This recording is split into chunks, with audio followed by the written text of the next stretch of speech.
wowe unteze amatwi mu izina ry'umwami wacu Yesu Kristo. Iki ni cya kiganiro Bibiliya isoko y'ubugingo utegurirwa kandi ukakigezwaho na Pasiteri Alphonse Vuguzigira. Reka dusenge. Mana y'urukundo n'imbabazi, turagushimye ku uyu munsi wawe uduhaye kugira ngo tuwishimiremo kandi tuwunezererwemo.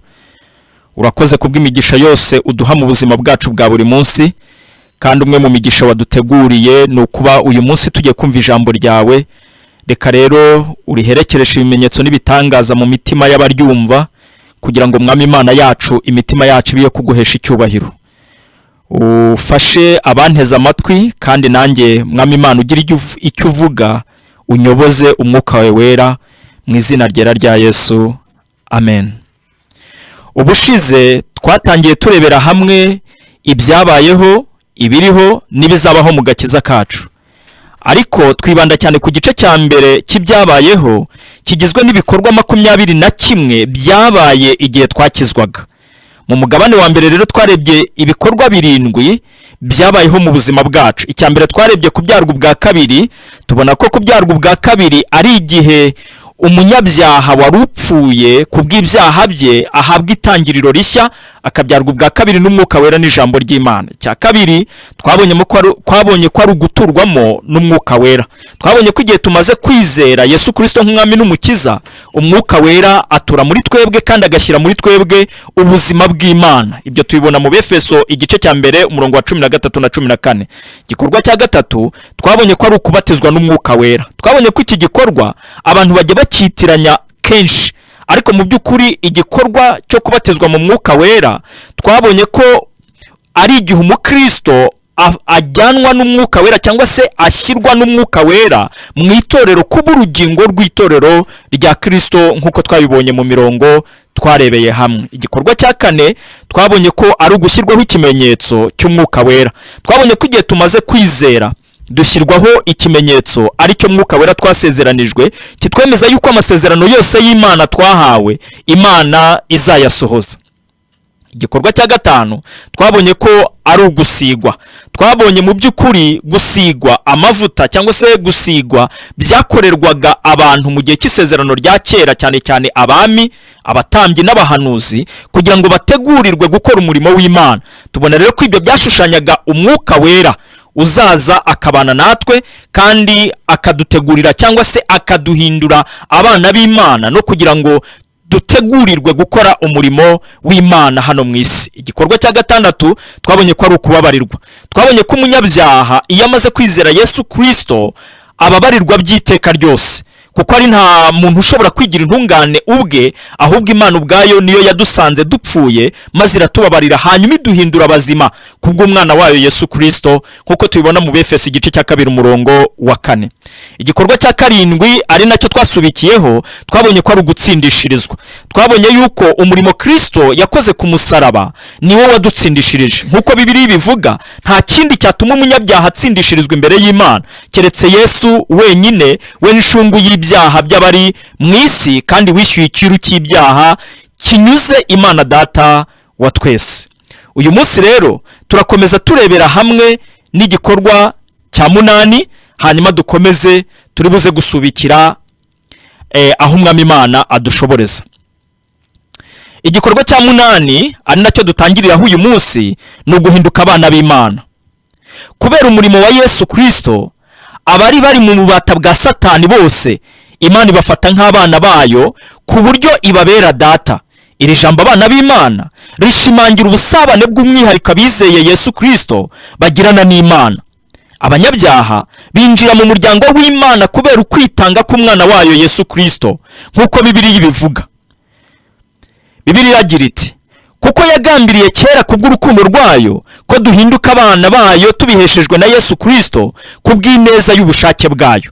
Mu Bagalatiya igice cya 4 umurongo wa 4 n'umurongo wa 5 haragira hati, maze igihe gikwiriye gisohoye, Imana yohereje umwana wayo wabyawe n'umugore kandi wavutse atwarwa n'amategeko, ngo acungure abatwarwa nayo, biduheshe guhinduka abana b'Imana. Rero icyo tubona hano ni uko Imana yita bizera Yesu abana bayo, ariko si ibyo gusa, kuko inabitaho nk'abana kugeza igihe bazinjizwa mu bwiza bwa Yesu Kristo, nk'uko tubibona mu Baroma igice cya 8 umurongo wa 17. Ikindi tubona ko ubusabane abizera bafitanye n'Imana n'ubw'umwihariko. Turabisoma mu Baroma igice cya 8 umurongo wa 15. Bibiliya rero mu mirongo myinshi tutashobora kurondora yose yerekana akamaro k'ubusabane hagati ya Data wa twese n'abizera, ndetse Bibiliya ivuga ubwo busabane inshuro nyinshi mu cyegeranyo cy'umwana na se. Bityo guhindurwa abana b'Imana bisobanuye ikintu kinini ku Mana ubwayo no kuri twebwe abakristo. Igikorwa cya 9 ni ugucungurwa. Mu murimo Yesu yakoze ku musaraba yishyuriye abamwizera umwenda w'ibyaha. Amaraso ye yabaye incungu ndetse n'ikiguzi cyo kutubatura mu bubata bwa kamere y'icyaha. Noneho rero umunyabyaha wizeye Yesu Kristo nta mwenda kibarwaho kubera ko atumviye amategeko y'Imana. Bibiliya ibivuga itya: kandi ntiyinjijwe ahera cyane n'amaraso y'ihene cyangwa n'ay'ibimasa, ahubwo yahinjijwe rimwe n'amaraso ye amaze kutubonera gucungurwa ku iteka. Bibiliya ikomeza igira iti: none ubwo amaraso y'ihene n'ay'amapfizi n'ivu ry'inka yiriza iyo biminjiriwe kubahumanye ko byeza umubiri ugahumanuka, nkazi ko amaraso ya Kristo witambiye Imana atagira inenge kubw'umwuka w'iteka ntazarushaho guhumanura imitima yanyu akayezaho imirimo ipfuye, kugira ngo mubone uko mukorera Imana ihoraho. Rero dufite databuja mushya. Nk'uko imbata igurwa ngo ikorere uwayiguze, ni nako abanyabyaha baguzwe n'amaraso ya Yesu ngo baba abana b'Imana. Ntitugomba gusubira mu bubata bw'ibyaha. Twabaturiwe guhesha Imana icyubahiro mu byo dukora byose. Nayo mpamvu Bibiliya ishimangira ko kubera ko amaraso ya Yesu yabaye incungu ndetse n'ikiguzi, umunyabyaha wizeye Yesu nta mwenda w'urubanza abereyemo Imana, kuko Kristo yamwishyuriye ku musaraba, bityo akaba ari nta teka iryo ari ryo ryose aciriweho. Abantu benshi baracyari mu rujijo niba bakijijwe cyangwa badakijijwe. Abantu ukababaza uti urikijijwe ngo Imana niyibizi. Ariko mu by'ukuri iyo tumaze kwakira Yesu Kristo nk'umwami n'umukiza, umwuka wera tura muri twe kandi ahora ahamanya n'umutima wacu yuko turi abana b'Imana. Mu by'ukuri niba mvuga ko nkijijwe ariko nkaba ntashobora gusobanura iby'agakiza kanjye, ntekereza ko ako gakiza mu mibereho yanjye gafite ikibazo. Hari impamvu ebyiri: icya mbere, ushobora kuba utabisobanukiwe; icya kabiri, ushobora kuba ari ntako wigeze ariko wowe uzi ko gafite. Ni byiza rero yuko iyo umuntu amaze gukizwa mu busabane bwe n'Imana, umwuka wera musobanura bidashidikanywaho ko ari umwana w'Imana, kandi ibyo ngibyo bigaragarira mu buzima bwe bwa buri munsi. Kuko niyo tumaze kwakira Yesu Kristo umwami n'umukiza, ubuntu bwe buraduhindura bugatuma tubaho nk'abana b'Imana ndetse no kwitwara nk'abana b'Imana, n'imibereho yacu ya buri munsi ikaba iy'abana b'Imana. Igikorwa cya 10 rero uko tukibona ni ukungwa n'Imana. Kungwa n'Imana byatumye abanyabyaha bahoraga bagomera Imana bahinduka abakundwa nayo ndetse bahinduka n'abana bayo. Ubusabane dufitanye n'Imana rero tubuheshwa n'ubwo bwiyunge bwatewe n'urupfu rwa Yesu ku musaraba. Bibiliya bigaragaza muri aya magambo mu Baroma igice cya 5 umurongo wa 10: ubwo twunzwe n'Imana kubw'urupfu rw'umwana wayo wadupfiriye tukiri abanzi bayo, none ubwo tumaze kungwa nayo ntituzarushaho gukizwa kubw'ubugingo bwe. Naho mu rwa 2 rw'Abakorino igice cya 5 umurongo wa 18 na 20 haravuga hati: ariko ibyo byose bituruka ku Mana yiyunze natwe ku bwa Kristo, ikaduha umurimo wo kuyunga n'abandi. 19: kuko muri Kristo arimo Imana yiyungiye n'abari mu isi, ntiyabikibabaraho ibicumuro byabo. Kandi noneho yatubikije ijambo ry'umwuzuro, nicyo gituma tuba intumwa mu cyimbo cya Kristo, ndetse bisa naho Imana ibingingira muri twe. Nuko rero turabahendahenda mu cyimbo cya Kristo kugira ngo mwiyunge n'Imana. Kubw'ubwiyunge Imana yazanye mu isi muri Kristo Yesu, ntabwo Imana ikibara ibicumuro byarimuza umuntu ku munyabyaha, kuko afite Kristo nk'umwami n'umukiza. Kandi n'imirimo yacu ya buri munsi ituma tugwa mu makosa yo kugomera Imana, Imana irayitubabarira, ntabwo duciriweho iteka ryo kurimbuka. Umuririmbyi wa 91 mu ndirimbo zo gushimisha Imana niwe wagize ati: amazi n'amaraso byo mu rubavu rwa Yesu bingiza uburyo bwombi urubanza rw'ibyaha n'imbaraga mbi zabyo. Icyo umuririmbyi yashakaga gusobanura ni iki ngiki, ni uko amaraso ya Yesu yadukijije urubanza rw'ibyaha twari duciriweho rwo kurimbuka, ariko mu rubavu rwa Yesu havuyemo amazi nk'ikimenyetso kitwezaho imbaraga z'ibyaha mu buzima bwacu bwa buri munsi. Rero bene data bakundwa, niba ufite Kristo nk'umwami n'umukiza w'ubugingo bwawe, menya ko nta teka uciriweho, ariko abataramwizeye iteka bamaze kuricirwaho, kuko niko ijambo ry'Imana ritubwira mu butumwa bwiza bwa Yohana igice cya 3 uhereye ku murongo wa 19, umurongo wa 19, 18 na 19 aratubwira ngo dore ufite uwo mwana w'Imana afite ubugingo buhoraho, ariko utaramwizeye iteka amaze kuricirwaho, kuko atizeye umwana w'Imana utanga ubugingo buhoraho. Rero hari akamaro kungwa n'Imana bifite mu buzima bw'umukristo. Icya mbere ni uko abakristo tugomba kwibuka ko impamvu nyayo dufitanye n'Imana ubusabane ari ukubera ko Yesu yadupfiriye ku musaraba, ntabwo ari ukubera ko dusenga cyane, ntabwo ari ukubera yuko turi mu idini, ahubwo ni uko Kristo yadupfiriye ku musaraba. Kuko ntabwo amasengesho menshi ariyo yatuma ngirana n'Imana ubusabane, ntabwo gutanga icyacu bari byo byatuma ngirana n'Imana ubusabane. Ubusabane mbugirana n'Imana kubera ko Kristo yampfiriye ku musaraba akanyunga n'Imana. Hanyuma mu buzima bwanjye bwa buri munsi, kubwo kumvira Imana mu mibereho yanjye ndetse n'ijambo ry'Imana, nibyo bituma ubusabane bwanjye n'Imana burushaho kwiyongera, ndetse mu mibereho yanjye yose nkarushaho kwera imbuto z'umwuka wera. Kuyisenga rero no gusobanukirwa ijambo ryayo no kunezezwa nayo byose bishoboka gusa kubera Yesu. Ntitukiri abagome, ahubwo twahindutse abana b'Imana ihoraho. Bibiliya rero igaragaza ko kungwa n'Imana byatumye abanyabyaha bangwa n'Imana kubera ibyaha byabo bahinduka abana bayo, ndetse ikanabakunda urukundo rukomeye urwo yerekanye ubwo yatangaga Yesu ngo apfire ibyaha by'abari mu isi. Turagaruka mu kanya dukomeza n'igikorwa cya 11.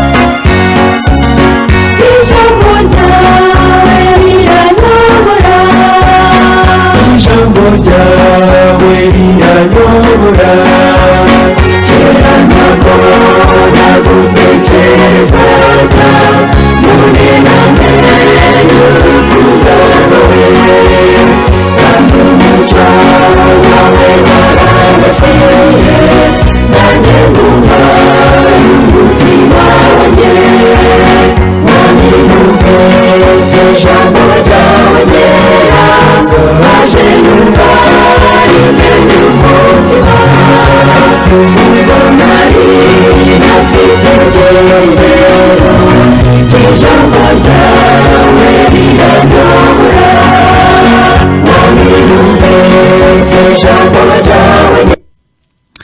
Reka dukomeze tureba n'igikorwa cya 11. Igikorwa cya 11 cyabaye mu buzima bwacu, cyangwa se cyakorewe mu buzima bwacu igihe twizeraga Yesu Kristo nk'umwami n'umukiza, ni ukuhagirwa no kwezwa. Mu gukiza abanyabyaha, Imana irabuhagira mu maraso ya Yesu ikabeza mu buryo bw'umwuka. Iki gikorwa nicyo cyo kubahindura abantu bashya muri Kristo Yesu, ku buryo baba bafite itangiriro rishya. Kwezwa ni igikorwa cy'umwuka wera gihoraho mu buzima bw'umukristo, gitangira ari uko amaze gutsindishirizwa na Yesu, kigakomeza mu buzima bwe, kandi kikazarangira ari uko umuntu apfuye cyangwa Yesu agarutse. Kubera ko ubuzima tubaho muri iyi si ni ubuzima, tuba mu isi y'ingorane, ibyaha, tuba mu isi irimo ibintu byinshi. Rero Imana yo ubwayo irabizi yuko tuzahura n'ingorane ndetse no kugenda tugwagwana hato na hato. Niyo mpamvu umwuka w'Imana uri muri twe aratweza, atwejesha ijambo ry'Imana. Yesu muri Yohana igice cya 17 igihe yasengaga asengera abigishwa be ndetse n'itorero ryose, yarasenze aravuga ngo Data ubereshe ukuri, kandi ukuri ni ryo jambo ryawe. Nta muntu rero ushobora kwiyeza, twezwa n'umwuka wera n'ijambo ry'Imana. Kandi iki gikorwa cyo kwezwa nicyo gikubiyemo kwatura ibyaha. rero ntawakwiyeza cyangwa ngo yeze undi nk'uko bamwe bajya babigenza mu byumba by'amasengesho n'ahandi. Kuba bera ni kimwe mu byo twahamagariwe. Hari abantu rimwe na rimwe usanga bavuga ngo turiyeza. Nta muntu wiyeza ngo bishoboke, ahubwo umwuka wera atweresha ijambo ry'Imana. Iyo turyumva tukaryumvira twezwa naryo, kandi umwuka wera uri muri twe igihe twamaraga kwizera tumuhawe ngo abane natwe, atumenyesha amagambo ya Kristo, aduha kwezwa, aduha gusobanukirwa ijambo ry'Imana kugira ngo twezwe naryo. Bibiliya iravuga iti, kandi bamwe muri mwe mwari nkabo, ariko mwaruhagiwe, mwarejejwe, mwaratsindishirijwe n'umwuka w'Imana yacu mu izina ry'umwami wacu Yesu Kristo. Mu rwambere rw'Abakorinto igice cya 6 umurongo wa 11.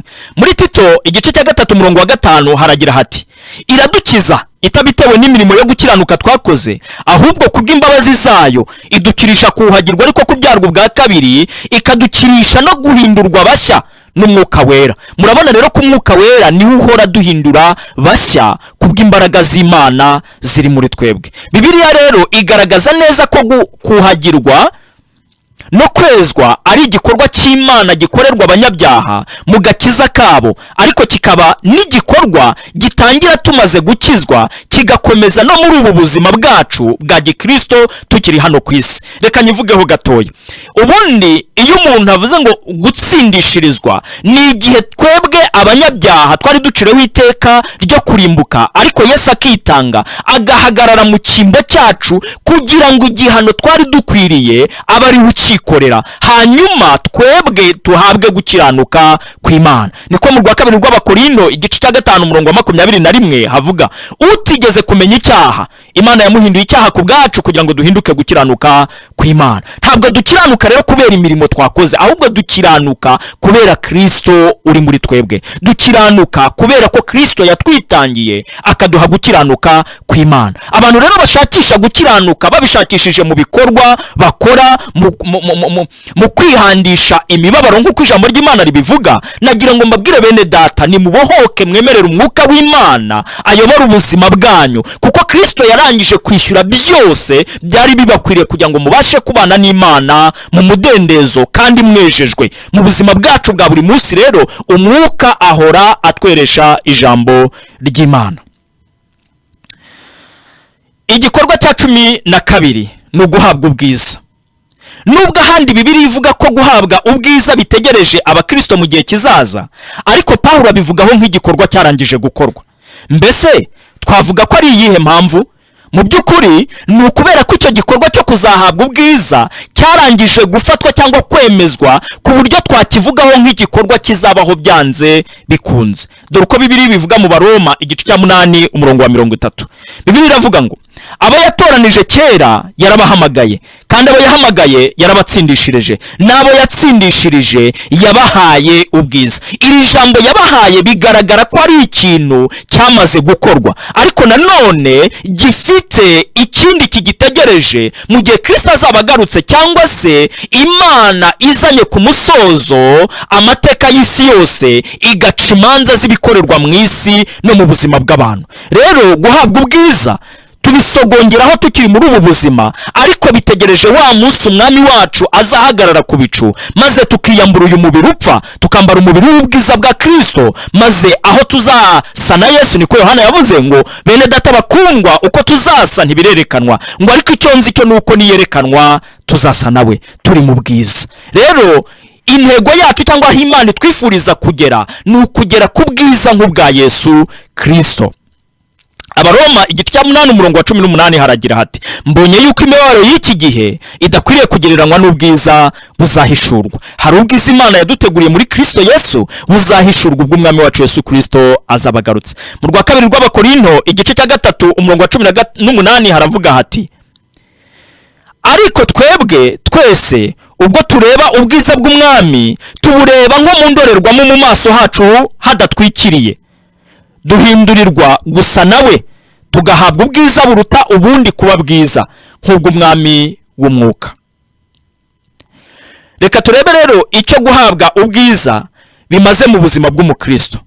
Nubwo tutegereje kuzerekanwa kuzerekananwa na Yesu Kristo ari mu bwiza. Ariko no muri iki gihe nk'uko dukomeza guhinduka ngo duse na Yesu, ni nako duhabwa ubwiza bw'umwami wacu. Kubera ko iherezo ryacu ari ubwiza, dukwiriye kubaho no kwifata nk'abantu babukwiriye koko. Ntabwo umuntu yaba ari muri ubu buzima ngo abeho yitwara nk'umuntu uhakana ubwo bwiza ategereje.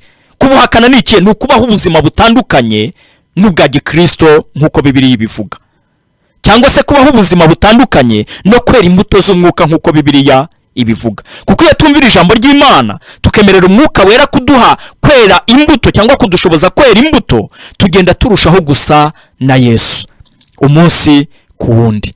Rero niyo mpamvu twatangiye iki kiganiro tuvuga ngo ibi bintu nitumara kubireba uzarebe ko ariko bimeze mu buzima bwawe, maze wisuzume ukoresheje Bibiliya. Ese ni kubaho? Ubaho nk'uwacunguwe? Ubaho nk'utegereje ubwiza? Ese ubaho mu buzima bwawe utegereje umwami w'icyubahiro uzahishurwa? Cyangwa nawe ubaho witwa umukristo ariko utazi ibizabejo, nta byiringiro by'ejo ufite? Nyamara dore Imana yo yamaze kuduhishurira yuko ubwo twatsindishirijwe tuba muri ubu buzima twezwa kugira ngo tugende turushaho gusa na Yesu, kandi iherezo ryacu n'ubwiza tuzahabwa nk'ubw'umwami wacu tumaze kwiyambura iyi mibiri ipfa, twambaye umubiri w'ubwiza bwa Yesu Kristo. Igikorwa cya gatanu rero ni ukubambwa k'umuntu wacu wa kera. Mu kubambwa kwa Yesu, abakristo nabo babambanywe nawe kugira ngo kamere y'ibyaha yamburwe imbaraga. Nk'uko abakristo bari bameze nk'abapfuye mbere y'uko bakizwa, ni nako kamere y'ibyaha ipfa iyo bakijijwe. Ahangaha reka nanabwire abakunda kuvuga ko kamere yacu iyo dukijijwe ituvamo, ntabwo ariko biri, ahubwo ikomeza kuba muri twe. Ariko iyo twumvira umwuka wera ibaho nk'ipfuye, ariko iyo tutumvira umwuka wera irakomeza ikaganza. Ni nayo mpamvu icyo ugaburiye cyane nicyo gikura. Niba wumvira kamere y'ibyaha byawe, uzaba nubwo waba uri umukristo ariko ubaho nk'umupagani. Kubera iki? Kubera ko ntabwo wemerera umwuka wera kuyobora ubuzima bwawe. Iki ni cyo kibazo Pawulo yari afitanye n'itorero ry'i Korinto mu gice cya 3, aho yavuga ngo nakabaye mbagaburira ibikomeye ariko ntimurakabibasha, ndacyabaramiza amata y'umwuka kubera ko mutarakabasha ibikomeye. Mu yandi magambo, ikigaragarira itorero bari abakristo ariko kubera ubuzima bwabo butemereraga umwuka wera kubayobora, bakomeje kubaho nk'abapagani, bakomeje kubaho nk'abatazi Imana. Byashoboka ko natwe hari abameze batyo muri ubu buzima, cyangwa nawe ubwawe bijya bikubaho. Ariko ijambo ry'Imana riraguhamagarira kwemerera umwuka wera kuyobora ubuzima bwawe, ndetse ukumvira ijambo ry'Imana ukaryiga ukarisobanukirwa kugira ngo ubashe kwera imbuto, kuko ijambo ry'Imana niryo riduhesha kwera imbuto. Ni nayo mpamvu Bibiliya ivuga ko dukwiriye kwicisha umwuka ingeso za kamere. Mu Baroma igice cya 8 umurongo wa 13, Bibiliya ivuga itya iti: ubwo twateranijwe nawe gusangira urupfu nk'urwe, niko tuzaba duteranijwe nawe gusangira kuzuka nk'ukwe. Kandi tumenye iki? Yuko umuntu wacu wa kera yabambanywe nawe kugira ngo umubiri w'ibyaha ukurweho, twe kugumya kuba imbata z'ibyaha. Ibi tubibona mu Baroma igice cya 6 umurongo wa 5 n'uwa 6. Mu Bagalati igice cya 6 umurongo wa 14 haragira hati: ariko njyeweho sinkiratana ikindi keretse umusaraba w'umwami wacu Yesu Kristo, wateye ko iby'isi bimbera nk'ibibambwe, nanjye nkabera iby'isi nk'ubambwe. Naho mu Bagalatiya igice cya 2 uhere ku murongo wa 19, Pawulo yaragize ati: nabambanywe na Kristo, nyamara ndiho, ariko sinjye uriho, ahubwo ni Kristo uriho muri njye. Aravuga ngo niba mpinduza ubusa ubuntu bw'Imana gukomeza amategeko, Kristo aba yarapfiriye ubusa. Bene data bakundwa, hari abantu babaho nk'abatabambwe kandi bagakomeza kuvuga ko ari abakristo. Isi basa nayo, imibereho y'ubupagani basa nayo, ubuzima bwose bwa gipagani basa nabwo, kandi mu kanwa kabo bakavuga ko ari abakristo. Ibi nibyo Pawulo yabwiye Tito mu gice cya 1 umurongo wa 16, aravuga ngo bagaragaza ko bazi Imana ariko bakayihakanisha imirimo bakora. Rero akamaro ko kubambwa k'umuntu wacu wa kera bifitiye umukristo, Bibiliya itwihanangiriza kudakomeza kunezeza kamere yacu y'ibyaha, ahubwo dukwiriye kunezeza Imana nk'abantu babatuwe n'imbaraga zayo. Nubwo tuvuga ko kamere y'icyaha yamaze gupfa, ariko tugomba kwibuka ko iki tubamo, ku buryo tumeze nk'abantu bari mu ntambara yo kuyirwanya, kugira ngo tube rwose mu mudendezo wo kumvira Imana.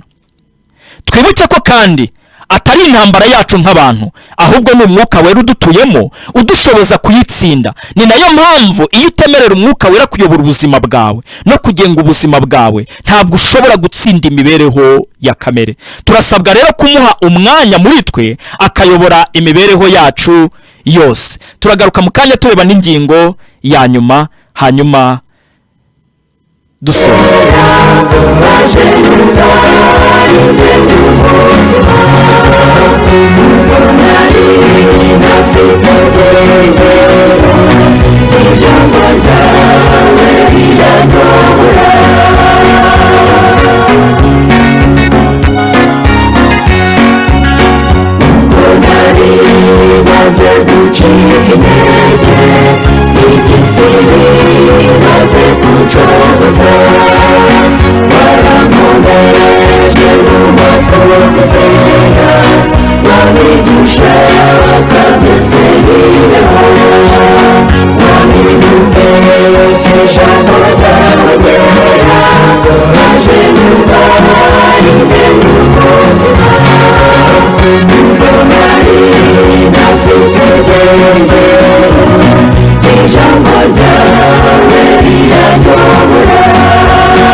Reka turebe igikorwa cya 14 ari nacyo turi gusorezeho uyu munsi.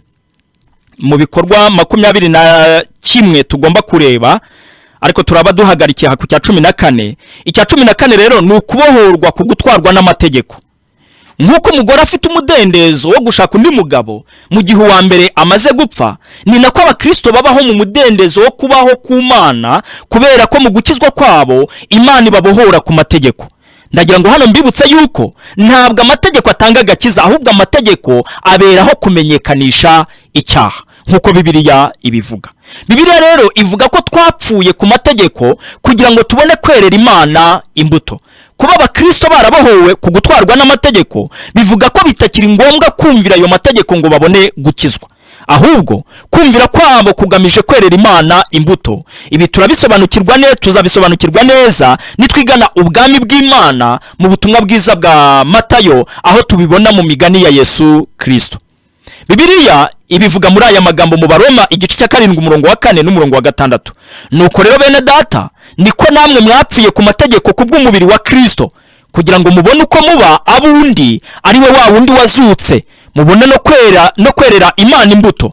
Ubwo twari tukiri abantu ba kamere, irari ry'ibibi ryabyukijwe n'amategeko ryakoreraga mu ngingo zacu kugira ngo ryere imbuto z'urupfu. Ariko noneho ntitugitwarwa n'amategeko, kuko twapfuye ku mategeko yaratuboshye. Nicyo gituma turi imbata mu bubata bushya bw'umwuka, butari bwa bundi bwa kera bw'inyuguti. Mu Bagalati igice cya 5 umurongo wa 18 haragira hati, ariko niba muyoborwa n'umwuka ntimuba mugitwarwa n'amategeko.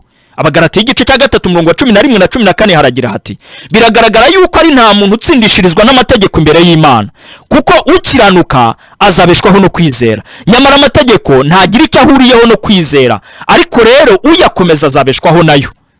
Kristo yaducunguriye kugira ngo dukizwe umuvumo w'amategeko, ahindutse ikivume ku bwacu, kuko byanditswe ngo havumwe umuntu wese umanitswe ku giti, kugira ngo umugisha wa Aburahamu ugere no ku banyamahanga bawuheshejwe na Yesu Kristo, kwizera kubona uko kuduhesha wa mwuka twasezeranijwe.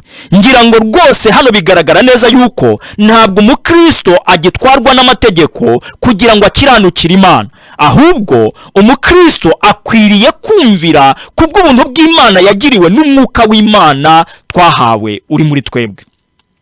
hari bamwe babaza ngo none se amategeko nta mumaro agifite. Ntabwo aricyo Bibiliya ishaka kuvuga, ariko icy'ingenzi ni ukureba uwashohoje amategeko. Nibyo dusoma muri Matayo igice cya 5, aho Yesu yavuze ngo mwitekereza ko naje gukuraho amategeko n'ibyahanuwe, ahubwo naje kubisohoza. Rimwe na rimwe abantu bajya bibeshya bakavuga ngo ni ukuyakomeza. No, ntabwo ariko Bibiliya ivuga. Bibiliya iravuga ngo yaje kuyasohoza. Bivuze iki rero? Bivuze yuko hari uburyo amategeko yakorerwaga cyangwa se yakomezwaga cyangwa se yafatwaga mbere ya Yesu, ariko Kristo yaje ari umwuzuro w'amategeko. Hanyuma muri we umukristo umwizera wese abasha kumvira amategeko yose y'Imana. Ni nayo mpamvu Yesu yavuze ngo ukundishe Uwiteka Imana yawe umutima wawe wose n'ubugingo bwawe bwose, kandi ukunde mugenzi wawe nk'uko wikunda. Amategeko yose n'ibyahanuwe bisohorera muri ayo ngayo. Ibyo bivuze iki rero? Iyo usuzumye amategeko yose 10 y'Imana aboneka mu Kuva igice cya 20, usanga ko amategeko 4 ya mbere yose arebana n'ubusabane cyangwa se arebana n'inshingano hagati y'umuntu n'Imana,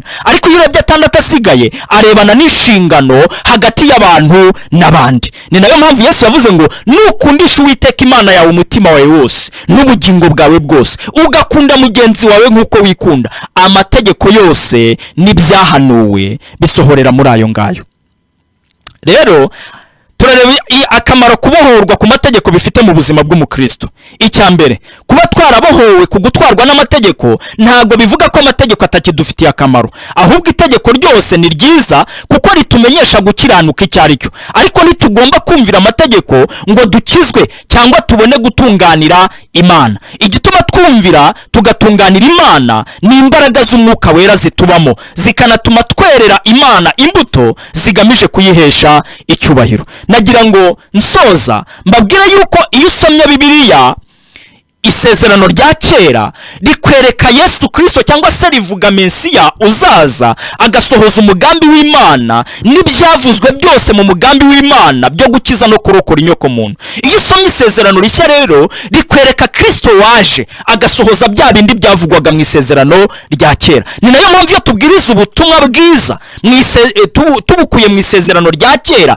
tutagaragaje uburyo Kristo yabishohoje mu murimo we hano ku isi ndetse no mu mibereho ye mu buzima bwa hano ku isi, ntabwo tuba dutanze ubutumwa bwiza nyabwo nk'uko Bibiliya ibuvuga. Icya kabiri ni uko udafite isezerano rya kera ntushobora gusobanukirwa impamvu y'agakiza, kuko isezerano rya kera niryo ritwereka ikibazo cy'inyoko muntu.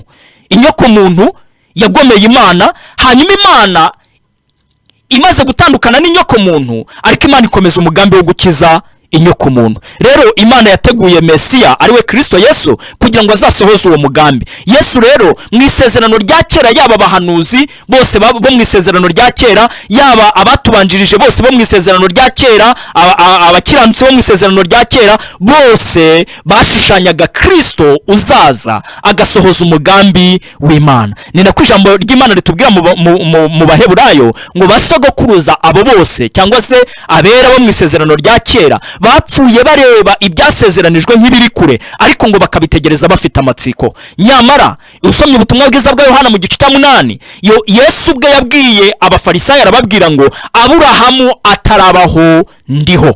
Bivuze iki? Bivuze yuko Yesu ubwe yari ariho na mbere yuko Aburahamu abaho. Niwe nyiri isezerano wahaye Aburahamu. Tuzabigarukaho mu gihe kizaza, igihe tuzaba tureba ubwami bw'Imana mu migani ya Yesu Kristo.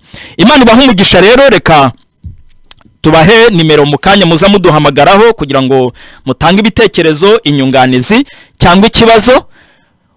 Mushobora kuduhamagara kuri 0788 48 88 88 97, 0788 48 48 88 97. Imana ibaha umugisha.